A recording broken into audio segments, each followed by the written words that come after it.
Hi everybody and welcome to my next tutorial. My name is Maltenan and today we're going to create this volume lightning effect. Well, this is actually a tip rather than a tutorial because this one is pretty easy. So okay, let's just start by creating a new composition. Let me just delete this and let's just create a new composition. And let's call this volume light, and let's create a new solid that is going to be our light source. Sorry for this. And next thing, we're going to use fractal noise to generate some random fractal noise.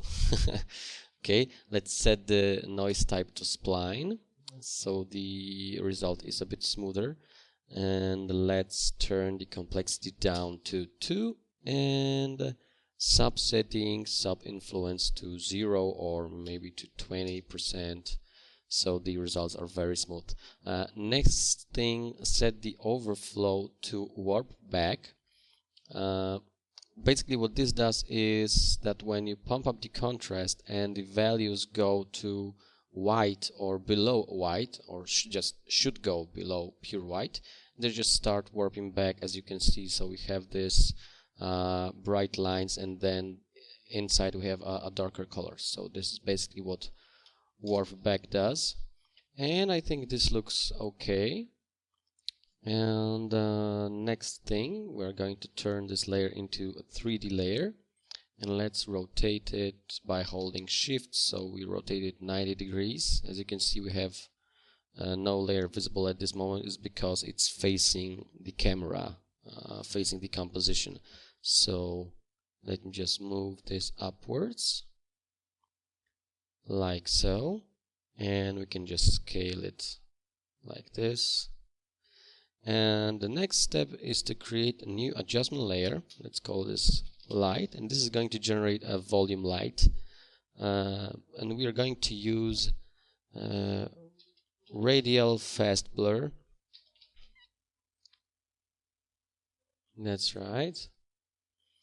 And let me just move this down a bit, and let's move the center point just above the solid layer, and let's set the zoom type to brightest. And already you can see some amazing stuff going on. And yes, this is animating at the moment, so let's create a small animation. So let's go to evolution, let's alt click on the stopwatch, and let's type time times 50, I guess. That should be okay. Let me just render this out. And there you go. Nice volume lighting going on in the background.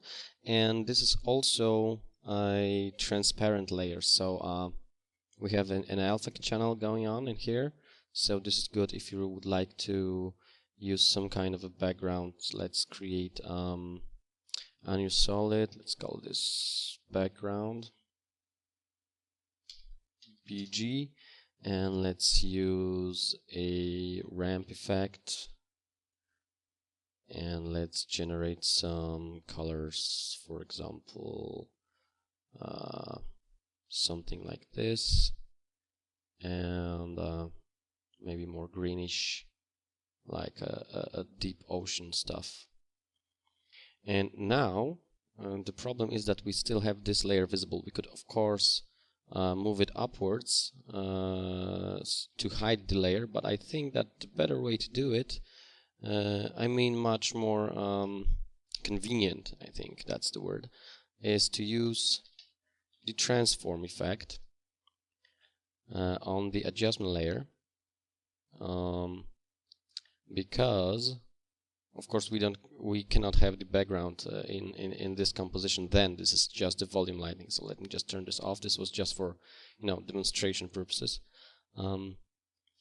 Because if we apply the transform effect, and turn off the uniform scaling. Let's just pump up the height, and maybe let's move the position upwards.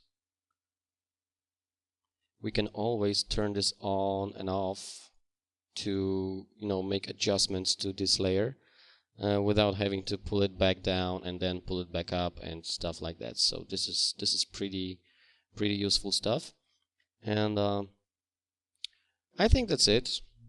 So as you can see, this was rather a tip than a full-length tutorial.